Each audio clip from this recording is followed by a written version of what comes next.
Hi friends, ഇന്ന് നമുക്ക് നുറുക്ക് ഗോതമ്പ് കൊണ്ട് നല്ല സോഫ്റ്റ് പുട്ട് എങ്ങനെയാണ് ഉണ്ടാക്കുന്നതെന്ന് നോക്കാം.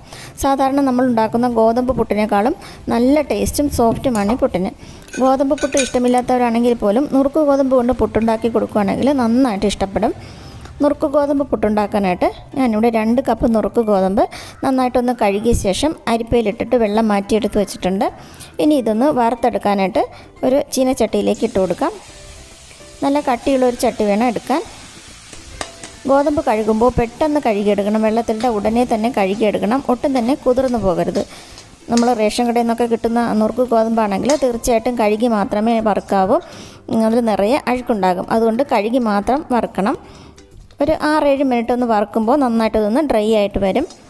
ഇതിപ്പോൾ നന്നായിട്ട് ഡ്രൈ ആയിട്ട് വന്നിട്ടുണ്ട്. ചെറുതായിട്ടൊന്ന് കളർ മാറി വരണം.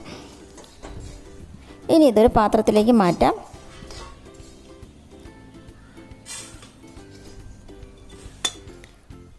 ഇനി ഈ ഗോതമ്പൊന്ന് തണുത്ത ശേഷം മിക്സിയിലിട്ട് ഒന്ന് പൊടിച്ചെടുക്കാം. അതിനായിട്ടൊരു ജാറിലേക്ക് ഇട്ട് കൊടുക്കാം.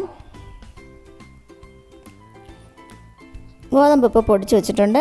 ഒരു ചെറിയ തരിതരിപ്പോട് കൂടിയും പൊടിക്കാൻ.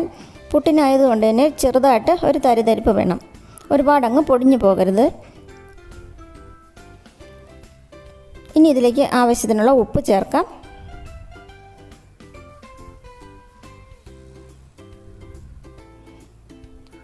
ഇനി സാധാരണ നമ്മൾ പുട്ടിന് മാവ് കുഴയ്ക്കുന്നത് പോലെ കുഴച്ചെടുക്കാം. സാധാരണ ഗോതമ്പ് മാവ് കുഴയ്ക്കുന്ന അത്രയും പാടൊന്നുമില്ല. പെട്ടെന്ന് തന്നെ ഇത് കട്ടയില്ലാതെ നനച്ചെടുക്കാനായിട്ട് പറ്റും. കുറേശ്ശെയായിട്ട് വെള്ളം ഒഴിച്ചിട്ട് നനച്ചെടുക്കാം.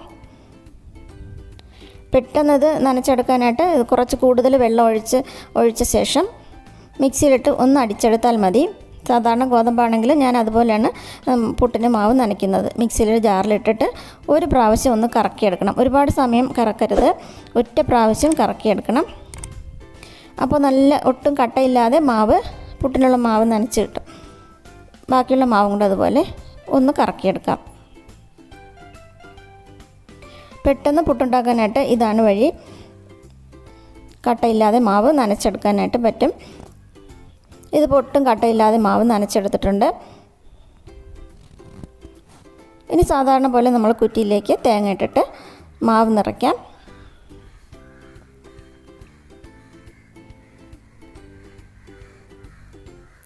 എൻ്റെ കയ്യിലുള്ള കുറ്റി കുക്കറിൽ വയ്ക്കുന്ന കുറ്റിയാണ്. അത് കുക്കർ ഞാൻ വെള്ളം വെച്ചിട്ട് ചൂടാക്കാനായിട്ട് വെച്ചിട്ടുണ്ട്.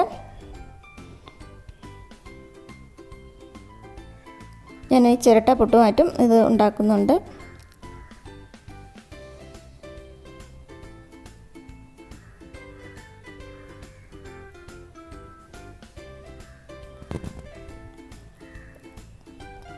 കുക്കറിൽ നന്നായിട്ട് ആവി വന്ന ശേഷം കുറ്റി വെച്ച് കൊടുക്കാം. കുറ്റി വെച്ച ശേഷം ആവി വന്ന ശേഷം ഒരു 2-3 മിനിറ്റും കൂടെ ഒന്ന് വേവിക്കണം. ഒരു 2-4 മിനിറ്റ് വേവിച്ചെടുക്കണം.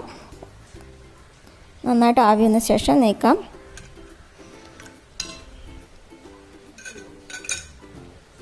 ഇപ്പോൾ നല്ല സോഫ്റ്റായിട്ടുള്ള പുട്ട് ഇപ്പോൾ റെഡി ആയിട്ടുണ്ട്. ഇതുപോലെ ചിരട്ട പുട്ടും റെഡിയായിട്ട് വന്നിട്ടുണ്ട്. പിന്നെ ഒരു കാര്യം, എൻ്റെ ചാനൽ നിങ്ങൾ ഇതുവരെ സബ്സ്ക്രൈബ് ചെയ്തില്ലെങ്കിൽ ഒന്ന് സബ്സ്ക്രൈബ് ചെയ്തേക്കണേ. അതിൻ്റെ കൂടെ ബെല്ലൈക്കണും കൂടെ ഒന്ന് ക്ലിക്ക് ചെയ്തേക്കണം. പിന്നെ വീഡിയോ ഇഷ്ടമാവുകയാണെങ്കിൽ ഒന്ന് ലൈക്ക് ചെയ്തേക്കണം. Thanks for watching.